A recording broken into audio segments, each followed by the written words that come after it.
Hey, it's me, Brian. I am back for another new episode of Entrepreneurial Thinkers this week. But first, you noticed in the disclaimer that comes right before this clip, I want to apologize to you on behalf of myself and Deanna and our guest, Matt Mulrennan, this week. The video quality on Matt's end of this recording for YouTube was less than our aspired quality that we would normally have as a standard, but it was quality issue that we didn't realize existed until after we recorded, and unfortunately there are no ways for us to technically mitigate it or fix it. So if this is a topic that you're super interested in, which I hope you are, this may be an episode that you decide you want to just go ahead and listen to it on one of the audio channels, Spotify, Apple, anywhere you get your podcast. Or, as I know a lot of people do here, just listen to it while you're multitasking, doing something else here on YouTube, and don't worry so much about the video. But out of respect for the process and the effort in the show, we wanted to include just the same. So having said that, it's an incredible episode. And if you're interested in the ocean or how the ocean relates to climate, how the ocean is a mechanism or a tool to be used in our climate crisis mitigation efforts, this interview with Matt Mulrennan from the Sustainable Ocean Alliance and Seabird Ventures here in Southern California is super informative, super detailed, fascinating to someone who lives here on the west coast of the United States in Southern California near the ocean, spends a lot of time in the ocean, is aware of the ocean on a regular basis, but still learns so much from the information and the depth that Matt explains to us.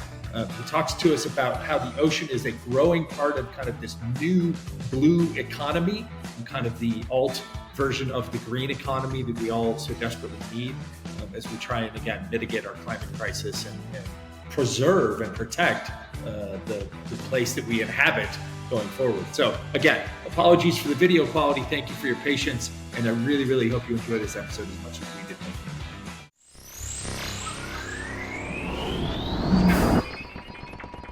Hola, hello, hi, bienvenido, welcome back or welcome to Entrepreneurial Thinkers.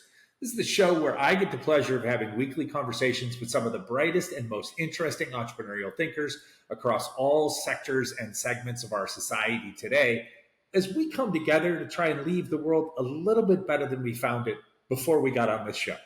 Today, I'm super excited to be joined by my friend Matt Mulrennan, the Director of Investments at Sustainable Ocean Alliance in Los Angeles. Matt is as passionate about the ocean as I am about storytelling and relationship building.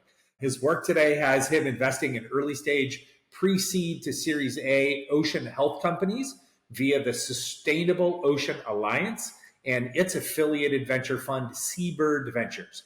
He's also served previously as the CEO of Colossal with a K, an ocean exploration and conservation firm, which he founded. While early in his career, he served as the partner at Sevilla Ventures, focusing on climate tech entrepreneurs across Latin America, and was the longtime director for ocean initiatives for the X Prize here in LA as well. For me today, selfishly, this is like interviewing the Jacques Cousteau of ocean investing. So this is pretty cool. He's led expeditions to uncover the mysteries of the deep sea. He's pioneered ocean conservation efforts across the Antarctica and does work at the forefront of marine preservation worldwide.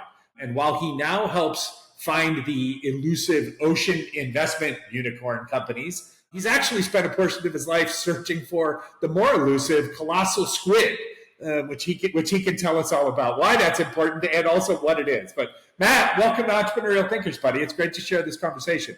Yeah, thanks so much for having me. I really look forward to chatting today. That was a very gracious intro. I really appreciate My pleasure. the kind words. And right back at you on all the ecosystem building and climate work that you've done as well. No, I appreciate that. Thank you. And I, because I'm not sure if I have it as a question later, I'm actually going to cheat and break from our script here because I want you to tell us, you don't have to go into the whole story yet, but just tell us what the colossal squid is. Yeah, sure. So I can kind of delve into that first. So yeah, Colossal Squid and I have a kind of a journey. I was studying abroad in Auckland, at University of Auckland at the time, getting into marine science. Originally, they brought back this huge squid, the biggest one ever caught, off Antarctica. They brought it back to New Zealand, and they were going to thaw it out and do this autopsy on it, basically. And so it was a 1,000-pound animal, and is the largest squid ever caught. The colossal squid is the largest invertebrate on the planet. It has the largest eye in the animal kingdom. It has hooked tentacles, this massive beak. It probably glows in the dark. And it Holy lives off cow. Antarctica in the Southern Ocean, only there. We know very little about it. We've only caught about 8 whole specimens. And next year is going to be the 100-year anniversary of the first discovery of the species. So it was discovered in a sperm whale in 1925. So we're coming up on Wow. 2025. And we still have never filmed it in the deep sea in its natural environment, like a big adult, catching fish. Otherwise, Right. we've never really seen that. So giant squid has a lot more attention, and they're very commonly confused. But they're kind of like cousins in a way. But the colossal squid's definitely bigger. Suddenly the giant squid the giant squid feels like it's like a poor naming. It's like the small version. Yeah, potentially. Yeah, I mean, the colossal squid might be, the giant squid might be longer, but the colossal squid's definitely larger in terms of girth, in terms of weight. Interesting. So that's how we judge animals, right? So the largest land animal is not the giraffe, who's the tallest. It is the elephant, who is the heaviest. Well described. So, yeah, we judge animals a lot of the time, so it is the largest invertebrate. That's animals without a spine in the whole animal kingdom, right? And so, yeah, so there's a lot to learn about the colossal squid. I think of it as an oversized poster species for how little we know about the ocean. So I led a few expeditions down there to Antarctica to try and uncover the mysteries of the colossal squid, and ended up finding all sorts of other interesting things as well. So I would imagine, right?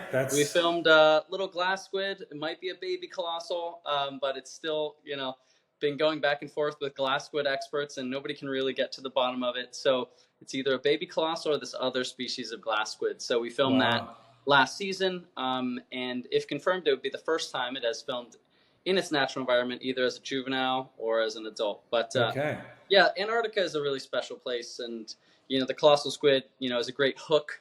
It's got the hook tentacles, right? But it's a great hook to get people interested in the deep sea, interested in Antarctica, and it's undergoing obviously massive change from climate change, but also huge decision making on trying to protect huge swaths of Antarctica. And this is what I do a lot, is I talk about the colossal squid, but I also love to talk about Antarctica and what's happening down there. So they're proposing large marine protected areas to actually protect a lot of the colossal squid's habitat. And you can talk about all of that today. I'm gonna tee you up with some questions as we go, but otherwise I want you to talk about all these things that most of us frankly probably don't know much about or know enough about, right? So let's drop in. I'm gonna hit you with the first kind of scripted question that I had in my mind, which is, so if or let me ask it this way.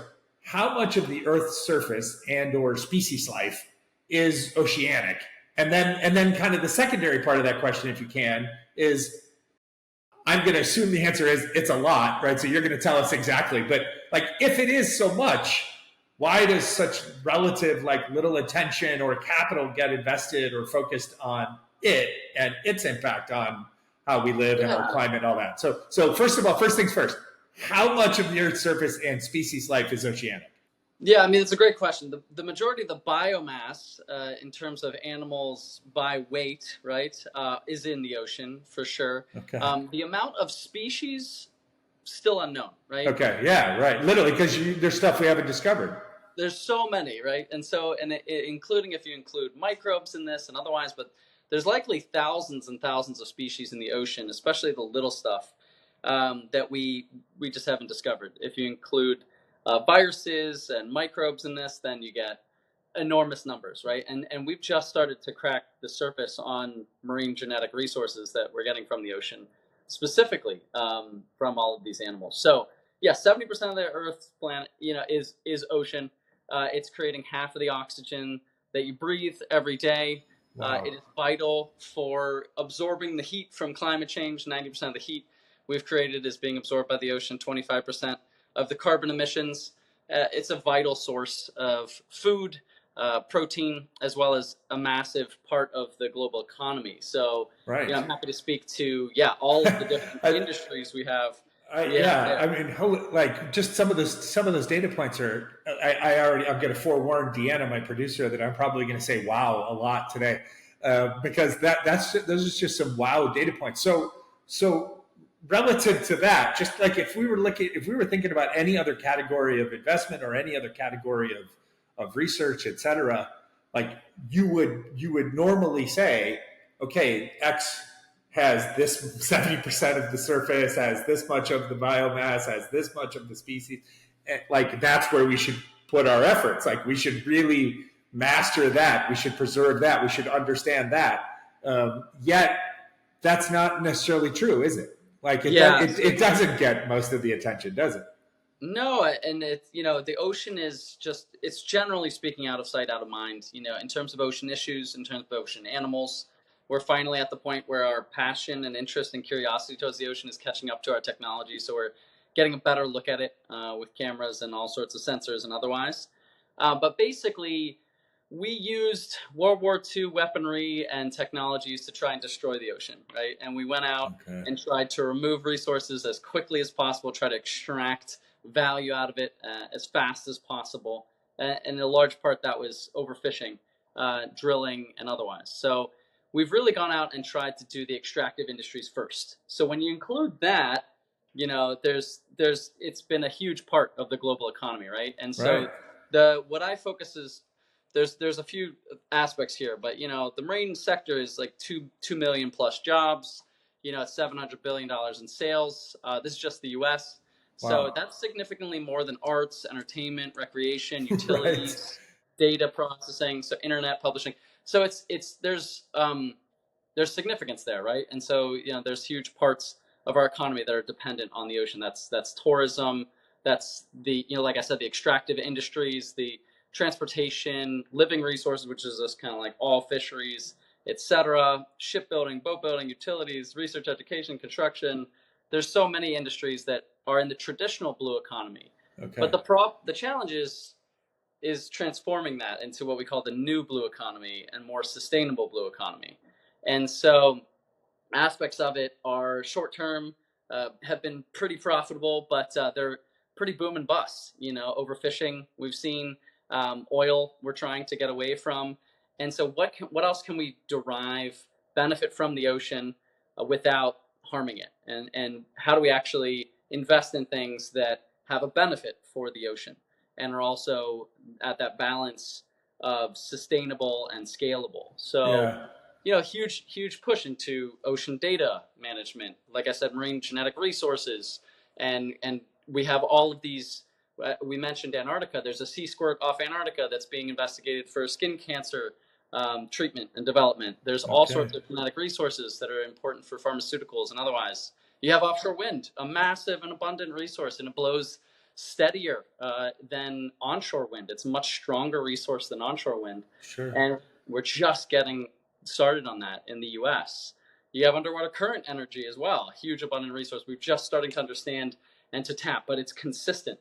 And if we can tap into that, in Japan, they've just started some good tests there and some good pilot projects, but huge opportunity with underwater current. No, amazing. Certain parts of the ocean that just constant. Just a handful of things that you've mentioned there are just fascinating to me. All right, so I never contemplated this as a category of investment or innovation before I met you.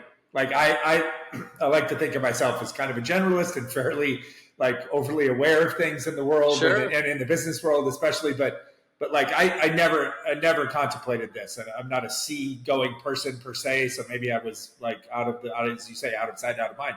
But I want you to explain to us just this area of ocean investing, and then answer a couple specifics, like how long have there been venture investors investing in this space, and were there one or two guys that were the early leaders in this 20 years ago or something? And tell us about ocean investing as a category of innovation and investment, and then give us a little bit of the recent history if we can. Yeah, for sure. So it's relatively new, and like you said, it's not a investment field that's been very well publicized yet, but it's only about 5 to 10 years old, quite frankly. Okay. I mean, in the 2.0 version of climate investing, ocean health investing and sustainable investing in the ocean space, impact investing, if you will, as well, is all relatively new within the ocean space. Blue economy investing has been around, right? So investments in obviously oil and gas. We have huge government investments in the military and in government, related activities. And those have been the major players within the ocean economy traditionally. Yeah. But this newer side of things that are largely in the sustainable ocean investing and impact investing are things like alternatives to plastics, upcycling materials. You need to stop these dead zones, so you have alternatives to fertilizers. You have blue carbon and marine carbon dioxide removal. You have alternatives to seafood. So huge, and then ocean data and literacy and research. So we have our categories include greenhouse gas reduction, ecosystems and species preservation and restoration, pollution reduction, so that's circular economy, waste removal or avoidance, blue foods, that's fisheries being improved and made more sustainable, sustainable aquaculture, seafood alternatives, and then ocean data and improving our relationship with the ocean. How do we operate more efficiently and safely, as well as adapt to climate change? So, yeah, so narrowing that down, there's only been a few ocean health investors or sustainable ocean investors around. And within the last few years, almost $1 billion has been raised by venture funds and venture philanthropy in this space. I worked at an early venture philanthropy group, X Prize, doing this work. And at that time, when we were doing ocean health prizes and ocean-related technology funding, there was very few investors that we could invite to meet with our groups that we knew were really interested in oceans. So that was 10 years ago when those efforts started. And since then, a bunch of groups have been launched. So AquaSpark was really early on this, investing in the aquaculture space. Now a multi-$100 million fund, based out of Europe. We have a bunch of other groups that have raised, $50, $100 million funds just within the last 3 years. Okay. So and Sustainable Ocean Alliance and Seabird Ventures was really early on this trend. So starting the first accelerator within this space, within the ocean health space, and actually trying to grow ocean health companies. So groups that are doing good by the ocean. I'm curious about a lot today, but I'm curious about this. In let's say other industrial venture spaces, there always tends to be kind of bright lines between, like the quote unquote private sector, this is how we do it, this is what we do, and the more public sector facing, universities, research organizations, governments. Is it in this sector, is there a bit more positive collaboration between those groups? Is it a bit more kind of an all hands on deck, not to use the deck metaphor, but I just did, right? Yeah. Because it seems like, just listening to you, it seems like that it would naturally lend itself to more collaborative work between universities, research organizations, governments, et cetera. Absolutely. Yeah. It's definitely a very collaborative field, both the investors as well as all of the partnerships that you can have. So the academic groups are really playing a big role here. They want to spin out, many of them have machine shops and IP that they create, and they want to spin those things up. So they really have good connections, and a lot of ocean academic groups are now trying to create their own accelerators and incubators and whatnot to try and advance technologies. So San Diego has a huge hub of this. We have one in the Northwest, up in Seattle. We have some in Boston and down in Florida. So there's a bunch of different regional approaches to this as well, where academic groups, local partners, NGOs, as well as investors are all working together to try and advance solutions in this space. So Sustainable Ocean Alliance, we do global work. So we have these hubs around the world with young leaders and emerging leaders in the space, as well as working with our startups and otherwise to advance these solutions. So we do a grant-based side as well. So we do small grants on the ground when you're doing anything from, your mangrove restoration project or a local policy work.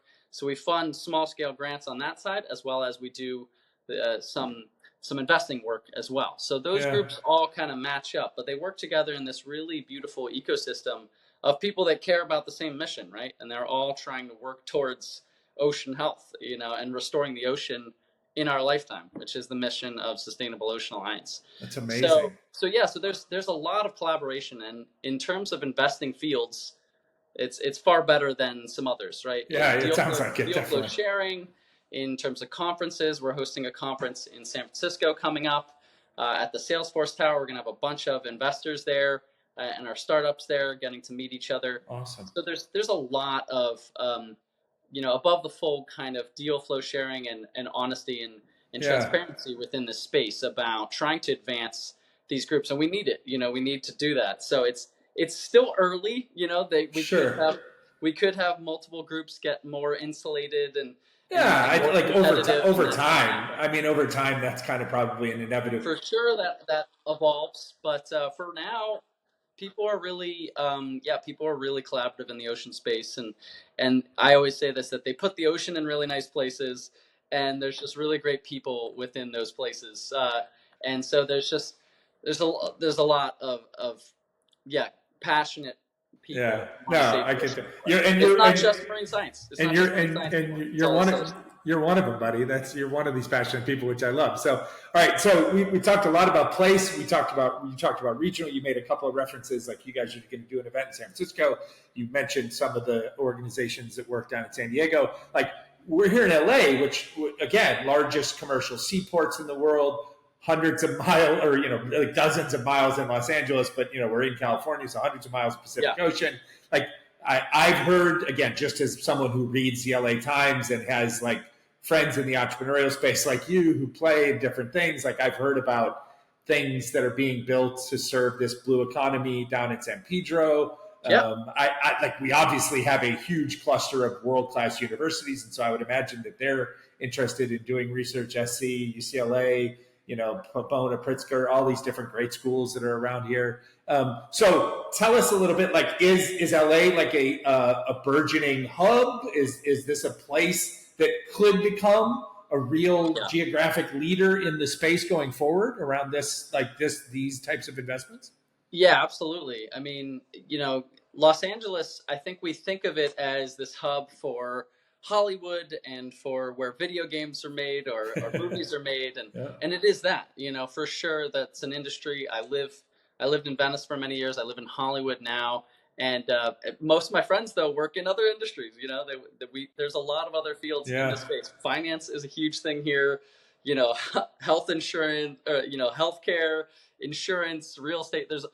Most of my friends don't work in the entertainment field, right? No. I mean, I share the statistic all the time, and people are surprised by it. Like everybody knows California would be a country statistic, blah blah blah. Right. Most people don't know that if Los Angeles County, if the Los Angeles metropolitan area economy was a country, we'd be like just LA would be the 17th largest economy in the world. Like so like right between like Indonesia and Saudi Arabia. So so we're a very diverse economy, and what you're telling me is inside of that economic diversity, there's a growing sector and segment concentration around all of the ocean economy, the new blue economy.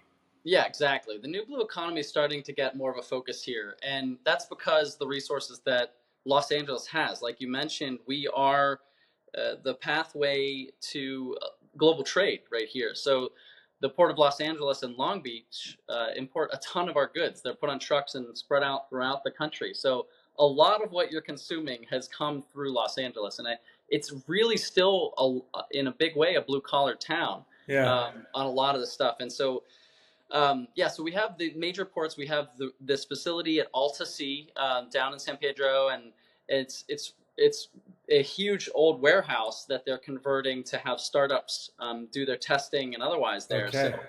So really cool. And they have a pitch day coming up this week. I give a talk there. Usually they have a conference there once a year. So I've been giving talks there for a while. So good friends of ours Nice. at Braid Theory and Alta Sea. And we have some of our startups that actually have collaborated with them as well. And you can rent space down there and do some at sea testing right there from their dock, so they have access to the water as well. Do you see like forecast forward a little bit, right? Do you see this continuing to grow? Do you see the concentration continuing to kind of gel here, so to speak, or coalesce, and the 10, 15, 20, 30 years from now, Los Angeles has potential to become known as maybe the hub or as one of the hubs of the blue new economy investment and technological innovation?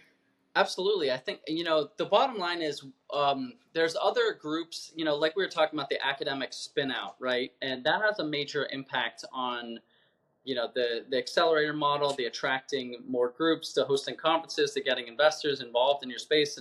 And I've been trying to do that more with Los Angeles because we have USC doing research here. We have UCLA doing research here. Caltech, one of the best engineering firms in the world.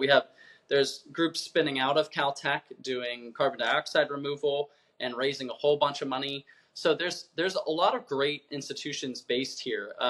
We do need more attention here. People come here to fundraise, just like in lots of industries, people come into town, fundraise, and then leave. And then go back to where they were. Yeah, no, right. I hear you. We need to create the opportunities for people to see, Los Angeles as both a place to set up shop, and I love that. Not just do their fundraising for their NGO or their startup and leave town, but see all of I think that those world-class institutions that we have in Los Angeles are part of the major player, that we get so much young educated talent here, and that makes California at large and Los Angeles specifically pretty significant. UCLA I've heard is like the most applied to school in the country now. Yeah, so it is. Yeah. I went to UCSD, but we don't have any rivalry with UCLA at all. No. But I think the UC system is really fantastic. I think that creates a lot of opportunities. The amount of people I work with that came out of the UC system that have startups within the ocean space is significant. We have a ton also up in Santa Barbara, spinning out of UCSB as well. So those institutions really create a lot of that intellectual capital that you need within these kind of fields, because it is a specialization. You need to have people that are a little bit knowledgeable about the ocean space, or at least a little bit knowledgeable about the ocean problems that we face. No, absolutely, of course. And you don't have to be. I just want to encourage people, anybody. You don't have to be a marine scientist or a marine biologist to do this. And everyone thinks, previously that you had to be a PhD, in marine biology to help solve ocean problems, and that's absolutely not the case. We need people in marketing. We need people in, insurance. We need people in finance. We need people. Like any traditional. I mean, ironically, it sounds like, if I'm gleaning the correct thesis here, it's a big old traditional industry waiting to be kind of reborn in more with a modern sensitivity and the leveraging of modern marketing and modern technologies, which is really exciting. And also, I think that, to round off this Los Angeles question, I think that also plays to our local strengths here, because as we're seeing now recently, kind of with a renaissance of let's call it, like they would call it, like hard tech or defense tech or those types of things.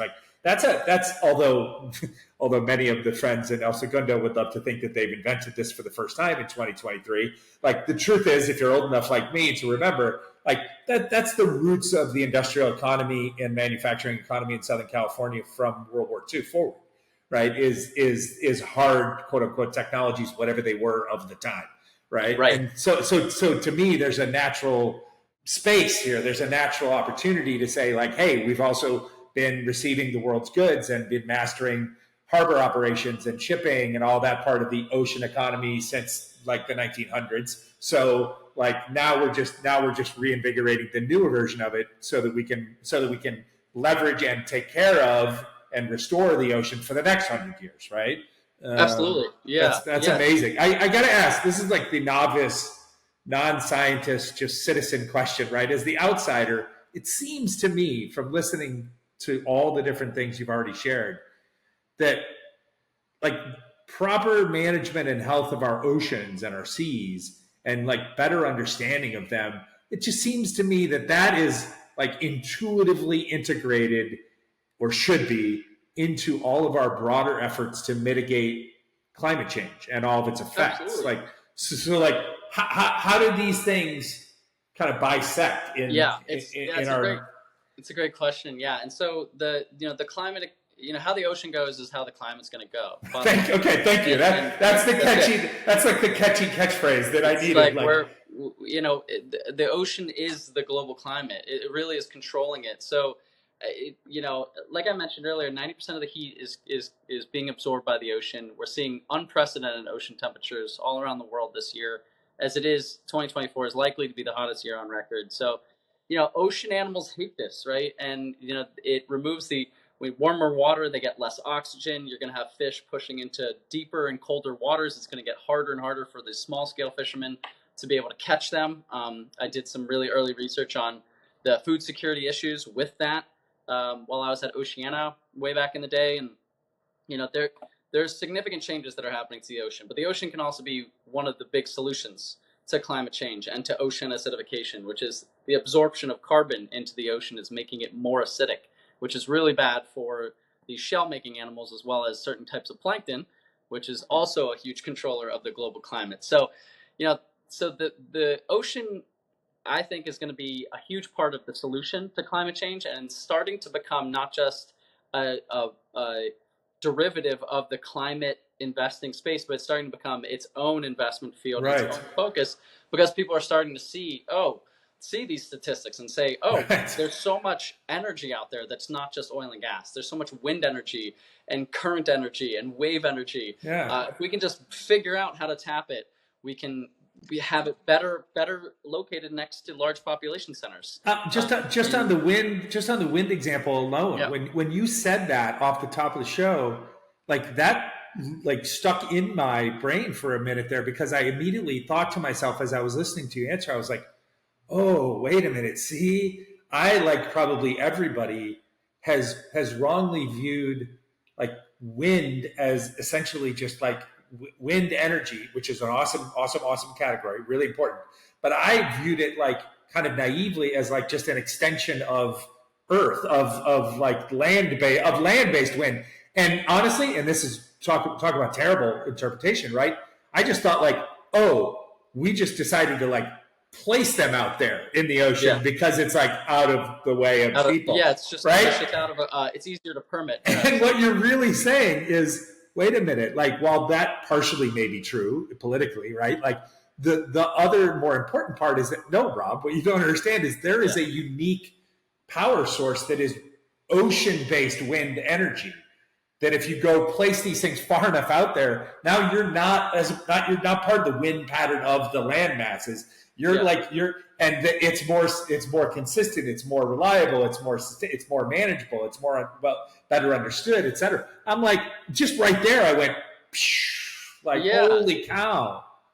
I worked early on offshore wind permitting off the east coast of the United States, and had exposure to now it's a very fast growing field within the US, but we're catching up to the rest of the world. This is already an established industry. It's like we're discovering high speed trains as well. We're like, oh wait, the rest of the world just has these. Exactly. Offshore wind is not a new industry. That we have thousands of these turbines around the world. But the things that make it unique is that it's stronger and steadier than onshore wind, and you have less obstructions to slow down that wind. And you can build these things larger when you do it at sea, like you were mentioning. The permitting is different. It's not, let's say, easier, but it's different in the ocean environment. You have different lease agreements and otherwise. So it's actually easier to operate on the ocean in some ways. You don't have to buy out or lease out the land as well. So it's amazing. Offshore wind, now we're getting a really interesting point because you can float these offshore wind turbines as well. So you don't have to just pile drive them into the seafloor. So you can put them over even deeper water. And that deep water, a little bit further offshore, is really, really strong winds. So you can get really big turbines really out of the way of human activity, our site, etc. And we're not seeing significant impacts on the environment as well from offshore wind that you do have with onshore wind at times. Not nearly as bad as like windows and buildings. Of course, But offshore wind has a lot of tactical advantages, and it's just one good example of you started this on land, and then we figured out, this is better actually in the ocean space. So it's amazing. It's a great way of creating local jobs. It's revitalizing these old fishing ports and creating opportunities outside of just the traditional extractive industries as well. So that's that transformation we're talking about to the new blue economy. Is we've never had alternatives to oil and gas or fisheries or research from the government, and being in academia. So now we have these new industries that will give people good jobs, good local paying jobs in the ocean space that are good for the climate, good for the planet. And it's funny. Like again, I'm such a stickler for history and our present day lack of understanding or appreciation of it, but our general need to understand it as a species, right? And like again, if you think about it, it's these are some bad industrialized examples, but there was a day when whaling wasn't a thing. There was a day when fish oil, like industries literally were born from, just like these industries are being either revitalized and retooled or born, reimagined anew. Like this isn't new. Like this is how economies evolve. This is how, so there shouldn't be this fear factor change. Oh gosh, like this becoming, I always say this, like becoming a green economy or becoming a new blue economy as an adjacency to a green economy. That's just what the economy should become. This isn't like a either or, like, well, no, we're going to have the old dark, shitty economy, and then we're going to have the new. No, it's not like it shouldn't be things that people should be afraid of, because fundamentally industry and governance policy, shifts as humanity evolves, and then this is where all of a sudden 100 years from now there's like generations of kids that instead of saying, oh, my grandfather's grandfather was a coal miner and then I became a coal miner because of that, it'll be like, oh no, my grandfather's like was building like deep ocean wind farms, and then I got a job in that union because my dad was in that union and because it's great paying wages. And that, I mean, this is just what happened. Like this is the way it should be thought of and frankly talked about. I think it's absolutely. I mean, it's just the pride that you get out of doing something that reduces pollution is significant. Everybody in the younger generation wants a job that has an impact, and so we saw this great resignation happening, where people were after COVID saying, "Oh my gosh, my life is short. People's lives are short. We all are connected. How do I have an impact on the world?" And a lot of people moved over to climate from that. You also see these big tech layoffs. Same thing's happening where I've talked to so many people, smart people that worked for these large companies that, sold their soul to it for 10, 15 years. And now they're saying, how do I spend all of my abilities to do something good? I want to I want to do good for my kids or potential kids or, the whole planet at large. That's significant. But it's awesome to see. One thing about whales that you mentioned, right, is that we hunted whales like crazy. And it's, again, we took the World War II equipment, we put it to work on killing whales really well.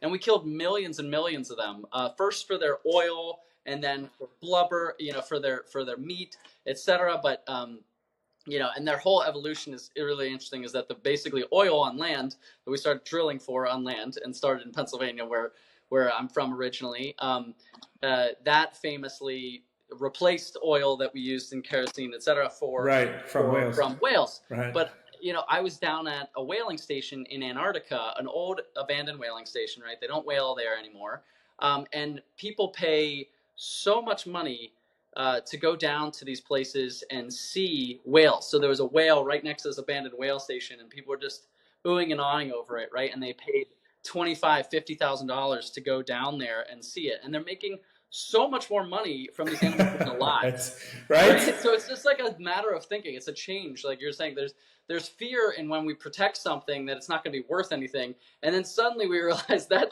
resource is worth way more alive than dead. 100% true. That's something significant. Is that if we just protect nature a little bit, it pays back. As you say, move from the exploitive to the like additive. Right. Yeah. And then there are always going to be smart people who are going to figure out how to commercialize it, so to speak. But if you can if we can learn how to commercialize it in that additive way as opposed to an extractive way, like fundamentally, that seems like a good thing. Right? Absolutely. Okay. All right. So let's give you the chance to kind of give us the commercial. Tell us the story, the commercial, the who, what, where, why, how of the Sustainable Ocean Alliance and its sister venture fund, Seabird Ventures. Tell us all about it. Yeah, so Sustainable Ocean Alliance really started with Daniela Fernandez. She was, I met her during this time frame. She was in college at Georgetown University, 19, 20 years old, started up this company from scratch and grew it into a global movement. She was really passionate. She was going to all these UN events, and it just like, there was no engagement. It's just like a bunch of people talking, very little action. And she was concerned that there was not enough engagement from the next generation and these emerging leaders, as she was. And so she created this global movement of the next gen and emerging leaders to actually get involved in the ocean discussions. And that has expanded into multiple facets of the organization, including in the investing side. So we started up the first Ocean Health Accelerator, where we're developing sustainable ocean solutions. We've had 60 groups that we've supported through that, created the investment part of it through Sustainable Ocean Alliance, as well as Seabird Ventures. So have backed dozens of groups, doing all sorts of different things. Recent examples, we have Onika that's developing wave-powered desal, so desalinating the water with just wave energy. So huge, it's going to be one of the biggest emitters on the planet is going to be desalination, because we basically turn oil into water. So we're running out of water in all sorts of parts of the globe. We need to do it with renewable energy. This group wants to do it with wave energy. They're starting here in California at a Fort Bragg Marine Base. So speaking of stuff that's actually starting here, they're a Canadian group doing this, raising significant amounts of money, and we're really hopeful that this can be part of a solution to our water problems. So all sorts of other groups like the electrification of the maritime industry, like we're talking about those big industries. We have huge ports of trade that are coming through the ocean, and the shipping and otherwise.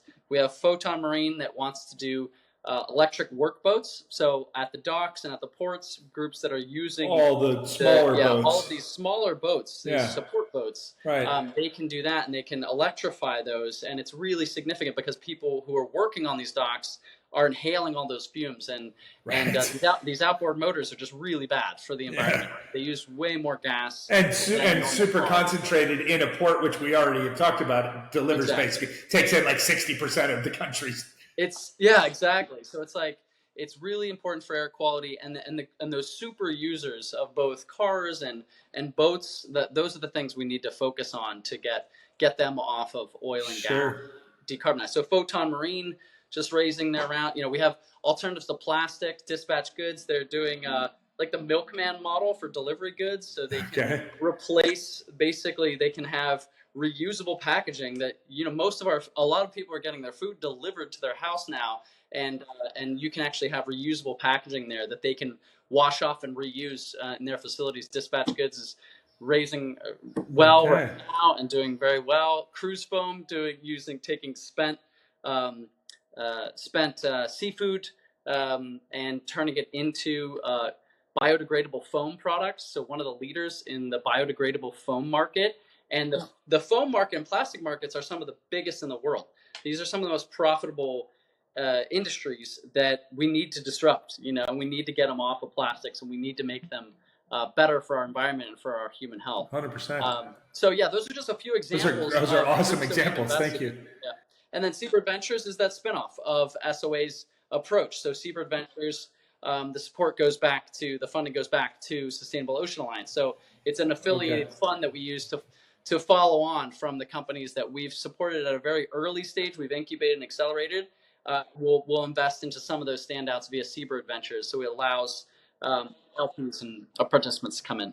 Question, sorry for interrupting. A question related to Seabird. Are there outside institutional investors, like outside limited partners, who have invested in the fund, much like a traditional another investment fund would raise money for, or is this all like Sustainable Ocean Alliance money, its own money? Yeah, no, it's other investors. Yeah. Okay. So there are limited partner investors, family offices, institutional investors who are making a decision to designate some of their available capital into new blue economy ocean investing. Exactly. Yeah. So that's really encouraging. So Seabird Ventures has been doing that since 2019, and we've deployed into 11 companies so far. Dispatch Goods is our newest member of Seabird Ventures. So that's been going really well as well. And so it's starting, like I said, it's starting to become its own investment field. Is this new blue economy investing? So we're hopeful. We may have a future with Seabird Ventures too, but we know we're going to keep investing out of the Sustainable Ocean Alliance as well. So we invest on the nonprofit side, and then Seabird has some investments remaining, and then may do it, but it's been around for a few years. So we'll wind down with that Fund 1 over the next couple of years, and then we'll see about a Fund 2. Sure. See what the macro. I mean, in that sense, you're a traditional venture capitalist, like any other industry sector. That's Exactly. awesome. Dude, first of all, take a breath. Like, thank you. Like your passion is contagious. I love it. And I'm just sitting here in awe. I'm scribbling down some notes, but I'm also just like making sure I pick my mouth up off the floor every once in a while, because there's so much incredible opportunity and so much clear, established truth and fact and science, that it's inspiring. I'm literally fired up, like, because to know that I mean, I know you and I have a ton of respect for you, and I know you're a smart young guy, but like to then hear the detailed level of what's going on here, and what it will become, because this is inevitable. This is now bigger than just a couple of funds and a couple of firms doing early work. Like, Yeah. obvious.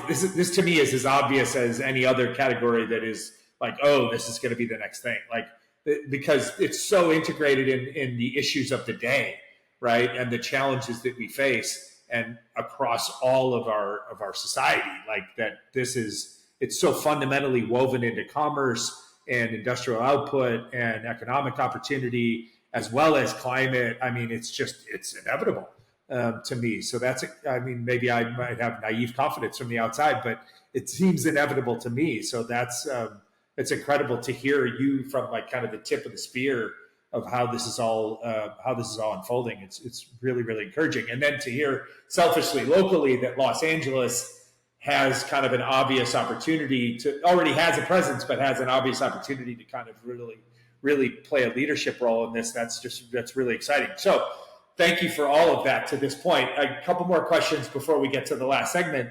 And this is just personal. I want to give you a chance to just tell some anecdotal stories. So this is the Captain Cousteau question, right? So just tell me about like the most challenging, crazy expeditionary story that you ever led or that you were ever involved in.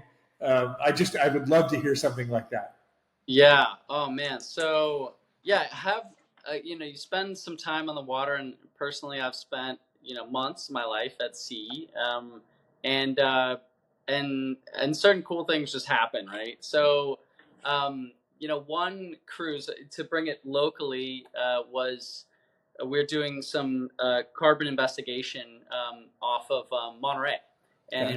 in the Monterey National Sanctuary there, Monterey Bay National Marine Sanctuary, and it's a really special place. It just has abundant life, and so we're measuring the carbon export. And as to tie this into what we're talking about, we still need to understand how much these animals are actually exporting carbon down to the deeper layers of the ocean, but the zooplankton, otherwise, they might be playing a really significant role. So we're out there investigating that, and we're hitting huge pockets of plankton. We were just getting our nets filled with them, right?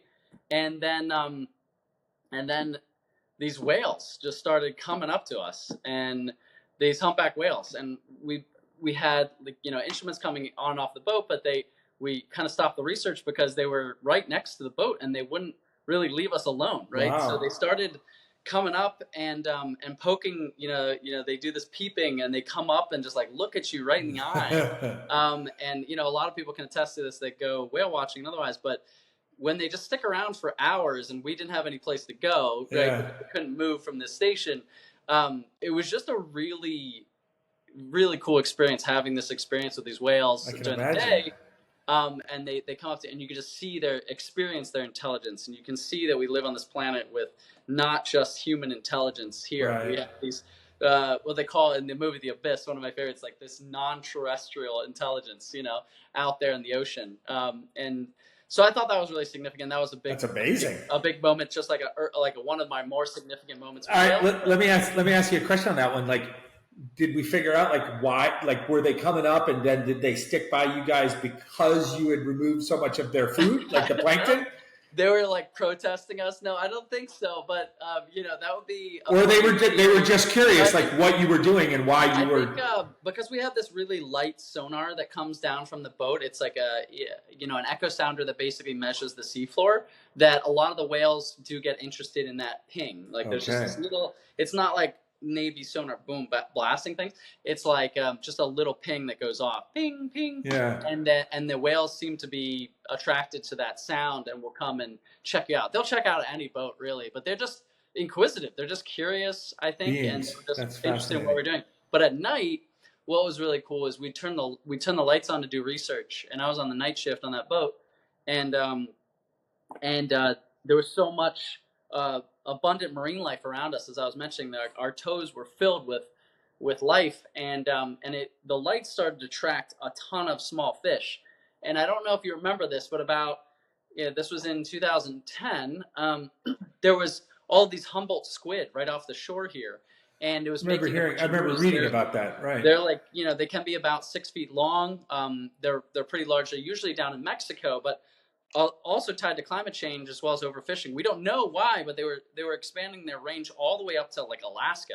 And so we had no idea, and still to this day, like nobody has really figured out what was going on with these Humboldt squid. They're potentially replacing the fish or the other things that we fished out, but also climate change is just expanding their range to all these weird ways. So they're all the way up in Monterey Bay National Marine Sanctuary in areas that they don't commonly occur.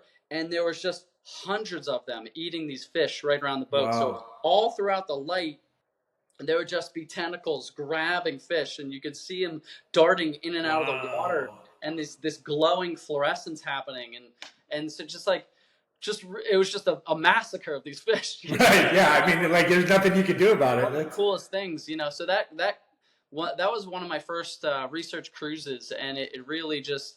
The first month I lived at sea, and all of this marine life just came to visit us and say hi. And you're like, this is pretty cool. I think I might be passionate about this for the rest of my life. I think that, I'm a very curious person. And I think that it's just the people who are in this space are very curious people. And who want to know more about the marine life that's out there. They're curious in people and their solutions, and I think it's also very natural, a good attribute of a good investor, right? Is to be a naturally curious person. All right, you just have to ask a lot of questions. Exactly. Yeah, no, exactly. Yeah, that, or you can become a good podcaster, right? Exactly. I have one last kind of sciencey related question before we get to the last segment question that I want to ask, but I want to take us all the way back to our friend the Colossal Squid that we started the show with. What few things do you think, this is just you speculative based on your experience, or hypothesis maybe, right? What few things do you think that we may learn? Like when we do discover a colossal squid alive in its environment, living its life, and we're able to document it and film it and record it and then study that, like what couple of things do you personally, just you, think that might unlock that could benefit the rest of us? Yeah, I think... Well, one specific thing about the colossal squid, I think, is just maybe good from a scientific standpoint and more of a philosophical standpoint. But we're really interested in eyes as the portal to our to our soul, so to speak, right? Yeah. And it has the largest eye in the animal kingdom, and we've never looked into that eye in the natural environment, and I just think that's going to be a significant moment, of it's like the ocean looking back at us in a way. Or wow. I just think that's like some really nice headline news. We don't have a lot of what I do call Jacques Cousteau kind of moments of where it just breaks through the noise. Like Jacques Cousteau was on TV when there was like 6 channels, So it's I do know. I was a kid. I watched it. Yeah. And I have all of his stuff on VHS and watch it. It's great. And I work with his grandkids who are really involved with ocean conservation. And so, we don't have those moments where, he just had this engaged audience that was just coming off of, lunar landing and really engaged in STEM. And then he's having a Super Bowl audience every week just to explore the ocean. Yeah. But the problem was, and not saying, he was transformative in so many industries and such a pivotal person within ocean conservation at large, right? But the problem that he found at the end of his life, he got kind of sad about the state of the ocean continued to decline while he was still around. There's articles about this, that he started to somewhat get depressed. So I think that what we have to do is take those moments that we get people's attention and really turn them into action. And I think Colossal Squid can be one of those moments, where we try to engage people. We don't have the world's attention too often on the ocean space in a positive way. It's mainly about plastics. It's about climate change. It's really negative, and people get depressed about ocean issues. I think Colossal Squid is like an engagement factor for That's people exciting.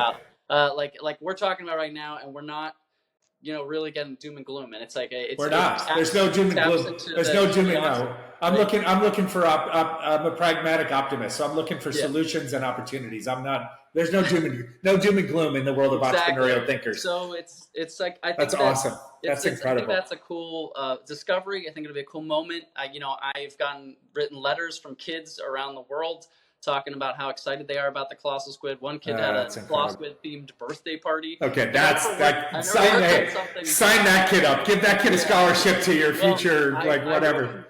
I wrote him back, and he of course had all of the right answers for how we should probably look for the Colossal Squid. So I became. I'm telling you, heck yeah, man! That kid, let the institute put that kid through college. Like that's exactly. you want him working on your side, not against us. That's awesome. Yeah. Okay, all right. Last question. So, if you could give me 2 or 3 specific bits of guidance that you would give to a young entrepreneur or a young scientist who are passionate about ocean conservation. And they want to make a meaningful impact. I'll preface this by reminding people, you already said, to get involved in this world like you are, you don't have to be a marine science major with a PhD anymore. But so that widens the lens of people that can apply their talents and their energies to this work. So what would be 2 or 3 specific bits of guidance that you might give to a young person who thinks that this might be an industry or a category that they could get involved in? Yeah, for sure. Yeah, and that's great. Thanks for asking that. So I think that, number one, you need to follow groups that you want to either work with or work for. So following people on social media is the first step, right, towards learning because that's where we're getting most of our information nowadays, for good or bad. But it can be a good thing if you follow the right groups. So Sustainable Ocean Alliance, for instance, at SO Alliance or soalliance.org, you can get involved with that.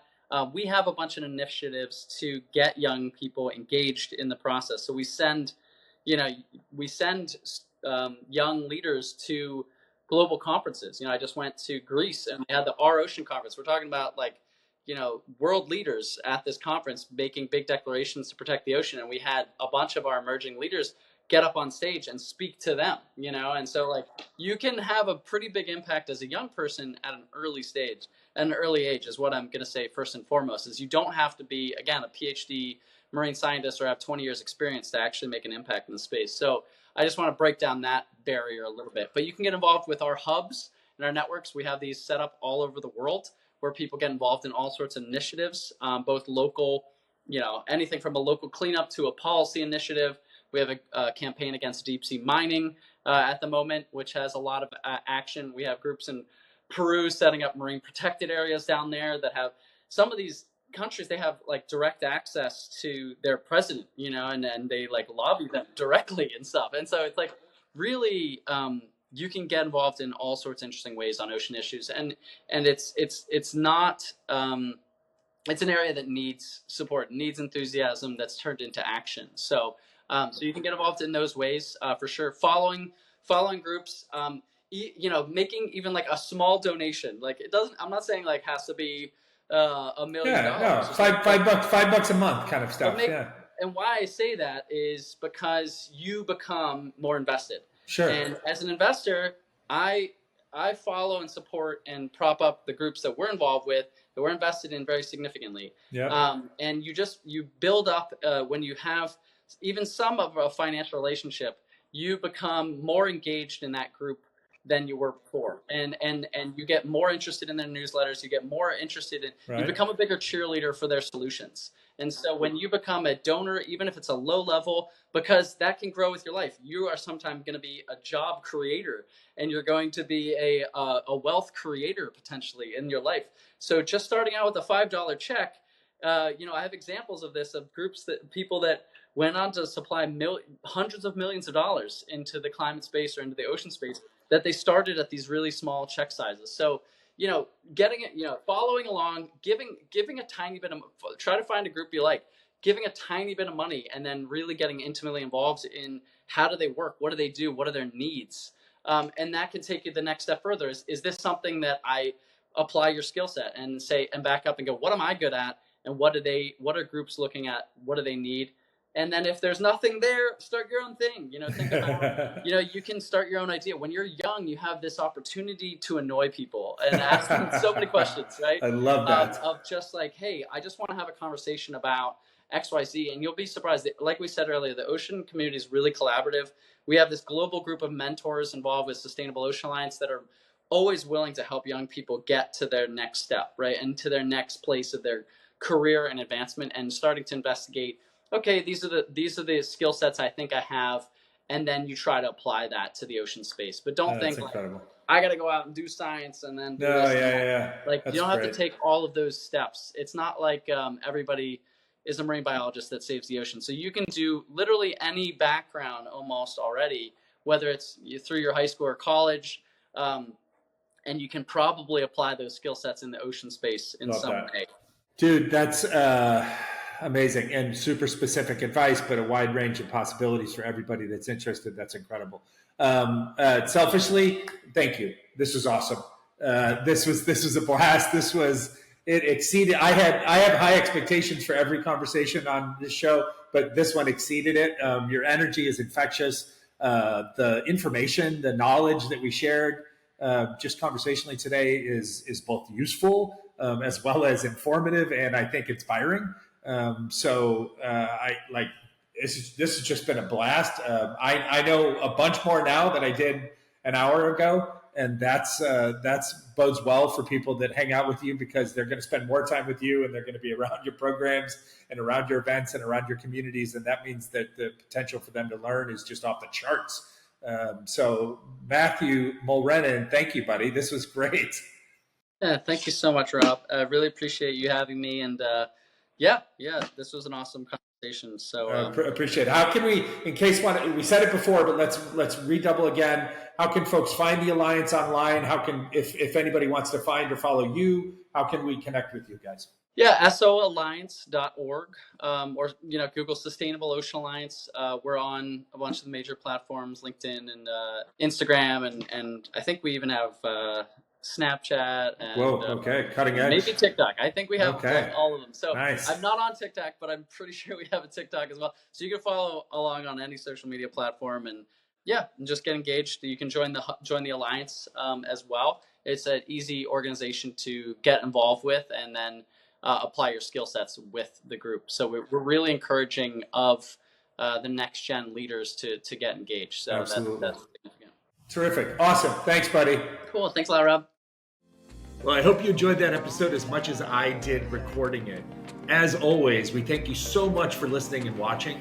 Today's show was recorded here in Los Angeles and produced by the incomparable Deanna Bernal in Mexico City. We can only grow this show by you listening and sharing the show with friends. So please find, follow, subscribe, and share our audio-only show on Spotify, Apple, or via any other popular podcasting platforms, as well as find the video version of our show now available on our YouTube channel over at Entrepreneurial Thinkers.